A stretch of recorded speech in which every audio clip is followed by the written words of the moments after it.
이 시간 사도신경 하시면서 예배 자리로 나아가도록 합니다. 나는 전능하신 아버지 하나님 천지의 창조주를 믿습니다. 나는 그의 유일하신 아들 우리 주 예수 그리스도를 믿습니다. 그는 성령으로 잉태되어 동정녀 마리아에게서 나시고 본디오 빌라도에게 고난을 받아 십자가에 못 박혀 죽으시고 장사된 지 사흘 만에 죽은 자 가운데서 다시 살아나셨으며 하늘에 오르시어 전능하신 아버지 하나님 우편에 앉아 계시다가 거기로부터 살아있는 자와 죽은 자를 심판하러 오십니다. 나는 성령을 믿으며 거룩한 공교회와 성도의 교제와 죄를 용서받는 것과 몸의 부활과 영생을 믿습니다. 아멘. 찬양 높이 계신 주께 우리 맘을 열어 높여 모든 영광 돌리세. 주 사랑하는 자 다 주께 나와 높이세. 주를 내 영원해.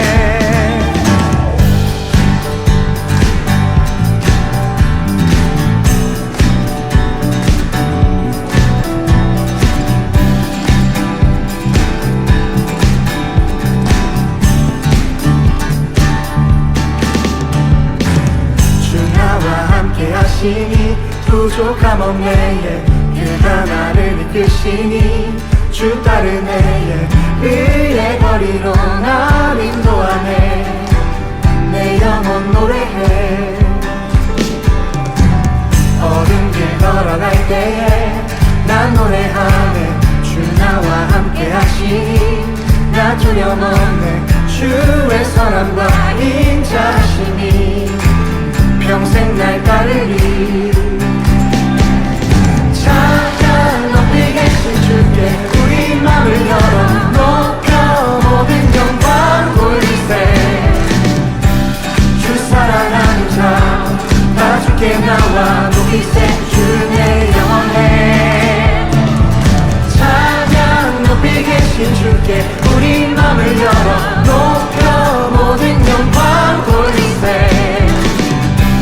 주 사랑하는 자 다 주께 나와 높이세. 주를 내 영원해.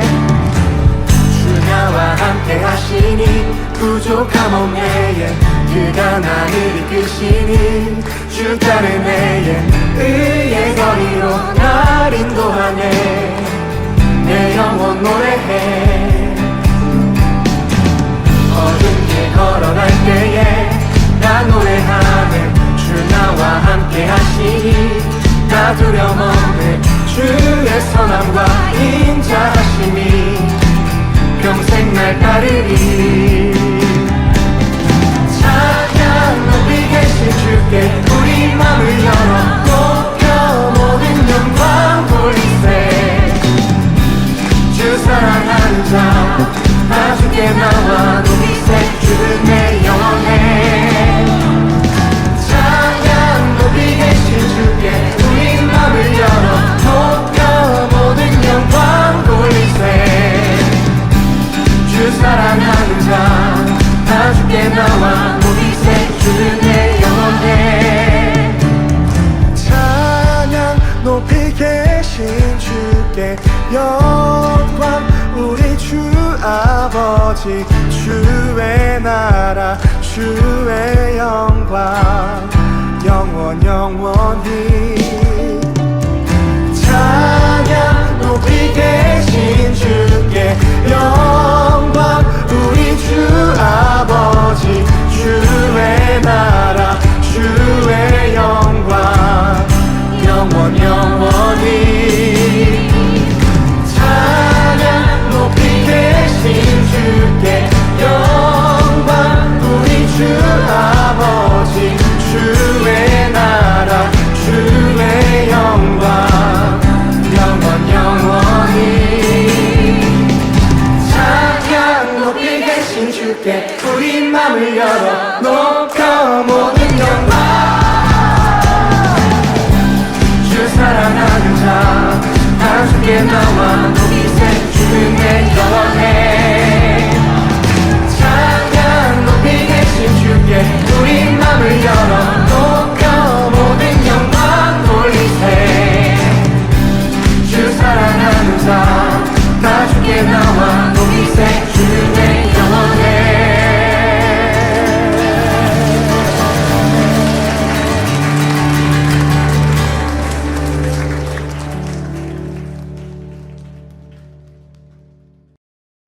우리에게 주신 하나님의 말씀은 시편 23편 말씀입니다. 오늘 우리에게 주신 하나님의 말씀은 시편 23편 말씀입니다. 제가 읽도록 하겠습니다. 여호와는 나의 목자시니 내게 부족함이 없으리로다. 그가 나를 푸른 풀밭에 누이시며 쉴만한 물가로 인도하시는도다. 내 영혼을 소생시키시고 자기 이름을 위하여 의의 길로 인도하시는도다. 내가 사방의 음침한 골짜기로 다닐지라도 해를 두려워하지 않는 것은 주께서 나와 함께 하심이라. 주의 지팡이와 막대기가 나를 안위하시나이다. 주께서 내 원수의 목전에서 내게 상을 차려주시고 기름을 내 머리에 부으셨으니 내 잔이 넘치나이다. 내 평생에게 선하심과 인자하심이 반드시 나를 따르리니 내가 여호와의 집에 영원히 살리로다. 아멘. 기도하겠습니다. 사랑이 많으신 주님, 오늘도 이 시간 온라인으로 예배를 드립니다. 이 시간 말씀 들을 때 이 시간 성령님께서 역사하셔서 이 말씀이 그냥 흘러가는 말씀이 아니라 살아있는 우리의 말씀이 되도록 역사하여 주시옵소서. 이 모든 말씀 우리 주 예수 그리스도 이름으로 기도합니다. 아멘. 오늘은 다윗의 노래라는 주제로 여러분과 말씀을 나누어 보려고 합니다. 저는 찬양에 대해서 설교하는 것을 잘 좋아합니다. 왜냐하면 제가 찬양하는 사람이기 때문입니다. 또한 우리 삶에서 찬양이 중요하다고 생각하기 때문입니다. 저는 교회에서 중학교, 고등학교 때부터 찬양에 관련된 봉사와 사역들을 해왔습니다. 20살이 넘어서는 기타 세션으로 싱어로서 그리고 찬양 인도자로서 교회에서 봉사해왔고 사역을 해왔습니다. 그러다 보니 그 찬양을 통해 일어나는 일들을 많이 경험했습니다. 그 일들을 통해서 찬양이 우리 가운데 매우 중요하다는 것을 저는 생각하게 되었습니다. 그래서 저는 한 번 더 찬양에 대해서 여러분과 나누고자 합니다. 우리는 어떻게 찬양해야 될지, 어떠한 마음가짐으로 찬양해야 될지 나누어 보겠습니다. 여러분은 다윗왕 하면 어떤 것들이 떠오르나요? 다윗은 노래하는 사람이었고 전쟁 영웅이었고 왕이기도 했으며 어렸을 땐 양치기 일을 했던 사람입니다. 여러분은 다윗왕 하면 어떤 것들을 떠올리나요? 다윗에 대해서 좀 여러분과 나누어 보겠습니다. 다윗은 매우 굴곡진 인생을 살아왔던 사람입니다.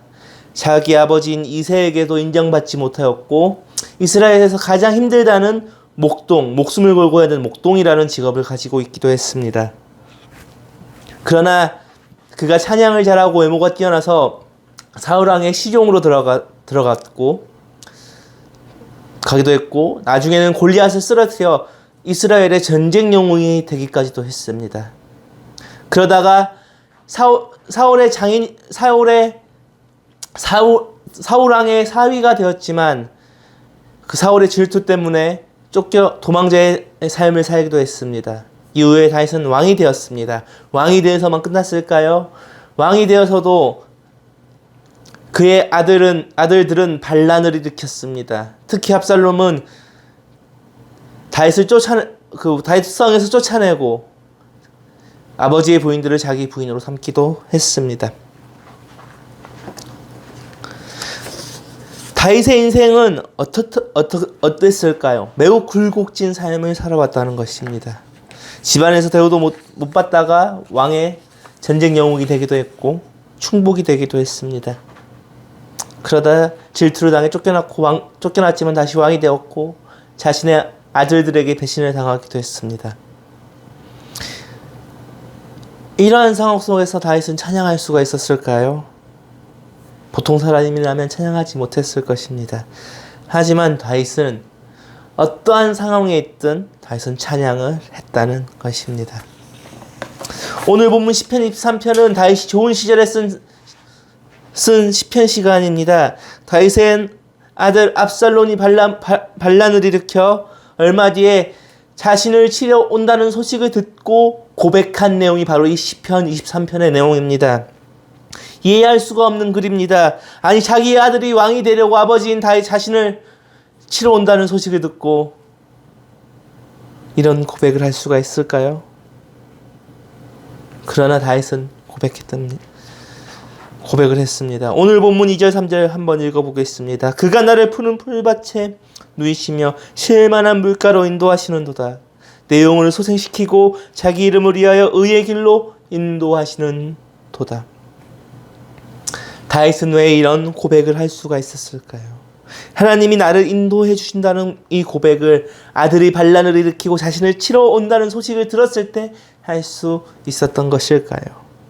그것은 다윗 자신이 양치기 시절의 그 체험들이 크게 작용을 했을 것입니다. 양떼는 양치기가 없으면 죽는 동물입니다. 양치기가 없으면 길을 잃고 헤매다가 좋은 풀을 먹지 못하고 집으로 돌아오지 못해 죽습니다. 그러나 양치기가 있다면 좋은 풀밭으로 인도하고 나아가 집으로 다시 돌아오게 됩니다. 다윗은 자신이 양이요 하나님이 양치기라는 고백을 하고 있는 것입니다. 시편 23편을 통해 자신은 양이고 하나님이 나의 양치기입니다라는 고백을 하고 있는 것입니다. 나는 하나님이 없으면 아무것도 할 수 없는 사람, 양치기가 없으면 아무것도 할 수 없는 양과 같은 존재라고 자신을 고백하는 겁니다. 자신의 아들이 반란을 일으키고 자신을 죽이러 온다는 소식에서 아무것도 할 수가 없었을 것입니다. 그러나 하나님이 이끄시면 가능하다고 믿었기 때문에 이런 고백을 할 수가 있습니다. 하나님께서 인도하시면 지금 상황이 좋지 않더라도, 지금 상황이 나에게 불리하더라도 좋은 것으로 이끄심을 것을 믿었기에 가능한 고백이라는 것입니다. 오늘 4절의 고백 또한 양치기 시절의 체험에서 나온 것입니다. 내가 사망의 음침한 골짜기로 다닐지라도 해를 두려워하지 않는 것은 주께서 나와 함께 하심이라. 주의 지팡이와 막대기가 나를 안위하시나이다. 다윗은 4절을 통해 나는 어두운 골짜기를 다녀도 회를 당하지 않는 사람이다. 왜냐? 양치기이신 하나님이 양인 자신을 보호해 주시니까 주의 지팡이와 막대기로. 이 지팡이는 양떼들이 잘못된 길로 들어갔을 때 양을 끌어올려서 옮기는 인도하는 도구입니다. 한 2m 정도 되는 긴 막대기의 끝은 큰 갈고리처럼 생겼습니다. 이 갈고리에 양의 목을 걸어 끌어오는 용도로 쓰는 것입니다. 양이 길을 잃고 떨어진다면 그 양을 끌고 오고, 손이 닿을 수 없는 절벽 밑에 떨어진다면 그 양을 걷어서 올리는 도구로 쓰는 게 바로 지팡이입니다. 하나님께서 양치기가 길 잃은 양들을, 잘못 가는 양들을 이끄시는 것처럼 자신도 지팡이로 이끄신다고 고백하고 있는 것입니다. 이 막대기는 무엇입니까? 양치기들이 양떼를 잡아먹으려고 하는 맹수들을 상대할 때 쓰는 도구입니다. 한 1.5m에서 한 1.2m 정도는 되는 막대기에 새 부치가 붙여져 있습니다. 날카로운 새 혹은 뭉툭한 새들이 붙여져 있어서 이걸로 후려치면 맹수들은 살아남기가 힘듭니다. 이 막대기로 자신을 맹수와 같은 어려움 속, 기염 속에서 보호해 주신다고 4절을 통해 고백하고 있는 것입니다. 다윗은 알고 있었던 것입니다. 하나님께서 자신을 보호해 주신다는 것을, 하나님께서 어떠한 길을 가더라도 자신을 이끌어 주신다는 것을. 그렇기 때문에 다윗은 이렇게 고백할 수가 있었던 것입니다. 오늘 시편 23편의 고백을 자신이 아무것도 할 수 없을지라도 하나님 양치기이시기 때문에 자신을 끌어주셨다는 믿음이 있었기 때문입니다. 다윗은 어려운 상황 속에서도 찬양했다는 것입니다. 자신의 환경을 바라보지 않고 자신의 처지를 바라보지 않고 찬양을 했다는 것입니다. 찬양한다는 것은, 하나님을 노래한다는 것은 자신의 상황과 환경을 신경 쓰지 않고 찬양하는 것이고 노래하는 것입니다. 제가 저번에 바울 사도의 이야기를 하면서 찬양에 대해 이야기했을 것입니다. 바울과 실라는 감옥에 갇혀 있을 때도 찬양했다. 오늘의 다윗은 어떻게 찬양하고 있습니까? 자신의 아들이 반란을 일으켜서 목숨의 위협을 받고 있는 상황에서도 찬양했다. 다윗은 그렇기 때문에 찬양했다. 그렇기 때문에 하나님께서 기뻐 받아주셨다는 것입니다. 우리가 힘들지 않고 어렵지 않고 잘 될 때 찬양하는 것은 평범하게 찬양하는 것입니다. 그러나 우리는 하나님이 이끌어 주신다는 믿음을 가지고, 하나님이 나를 도와주실 거라는 믿음을 가지고 하나님을 찬양하며 나아갈 때 하나님께서는 우리에게 놀랍게 부어주실 것입니다. 우리 5절 6절 읽어보겠습니다. 주께서 내 원수의 목전에서 내게 상을 차려주시고 기름을 내 머리에 부으셨으니 내 잔이 넘치나이다. 내 평생의 선하심과 인자하심이 반드시 나를 따르리니 내가 여호와의 집에 영원히 살리로다. 다윗은 다시 고백합니다. 내가 원수 앞에 있지만 하나님께서 내 머리에 기름을 부어주셨다. 상을 차려주셨다. 하나님이 나를 언제나 도와주시고 나를 지켜주신다는 고백을 하고 있습니다. 그리고 이렇게 고백합니다. 하나님의 인자하심이 내 평생 내 삶 속에 따를 것이니 나는 하나님의 집에 거하고 싶다라고 고백하는 것입니다. 다윗의 평생 소원, 하나님의 집에 거하는 것, 하나님의 임재를 보는 것이었습니다. 그러나 다윗은 어떻게 됐을까요? 하나님의 임재를 언제나 평생 볼 수가 있었을까요? 다윗은 그렇기 때문에 하나님의 임재를 보기에 언제나 찬양했고 하나님이 임재하시는 그 성막을 사모했습니다. 어떠한 환경과 상황 속에서 다윗은 하나님을 찬양했기 때문에 사울에게 쫓길 때 또 다시 돌아올 수 있었고, 자신의 아들에 의해 왕궁을 빼앗기고 자신의 부하들과 멀리 도망갔을지라도 그때도 멈추지 않고 찬양했기에 이스라엘로 돌아와 다시 왕자를 되찾을 수 있었던 것입니다. 우리는 어떤 환경과 상황 속에서라도 주님을 찬양하는, 다윗처럼 찬양하길 원하는 그런 청년들이 되었으면 좋겠습니다. 기도하겠습니다. 사랑이 많으신 주님 감사합니다. 오늘 다윗의 고백을 통해 우리가 어떠한 상황 속에서라도 주님을 바라보고 찬양할 수 있게 인도하여 주시옵소서. 주님, 우리는 아무것도 할 수 없습니다. 우리는 온전히 하나님만 바라보고 가는 양과 같은 사람들입니다. 주님, 우리가 다윗의 고백처럼 주님의 지팡이와 막대기로 우리들을 이끌어 주시옵소서. 그러할 때 언제나 주님 좋은 길로 인도해 주실 줄 믿사오니 주여 우리 청년부를 붙들어 주시옵소서. 이 모든 말씀 살아계신 우리 주 예수 그리스도 이름으로 기도합니다. 아멘. 우리 주님이 가르쳐주신 기도하시면서 예배를 마치겠습니다. 하늘에 계신 우리 아버지, 아버지의 이름을 거룩하게 하시며 아버지의 나라가 오게 하시며 아버지의 뜻이 하늘에서와 같이 땅에서도 이루어지게 하소서. 오늘 우리에게 일용할 양식을 주시고 우리가 우리에게 잘못한 사람을 용서하여 준 것 같이 우리 죄를 용서하여 주시고 우리를 시험에 빠지지 않게 하시고 악에서 구하소서. 나라와 권능과 영광이 영원히 아버지의 것입니다. 아멘.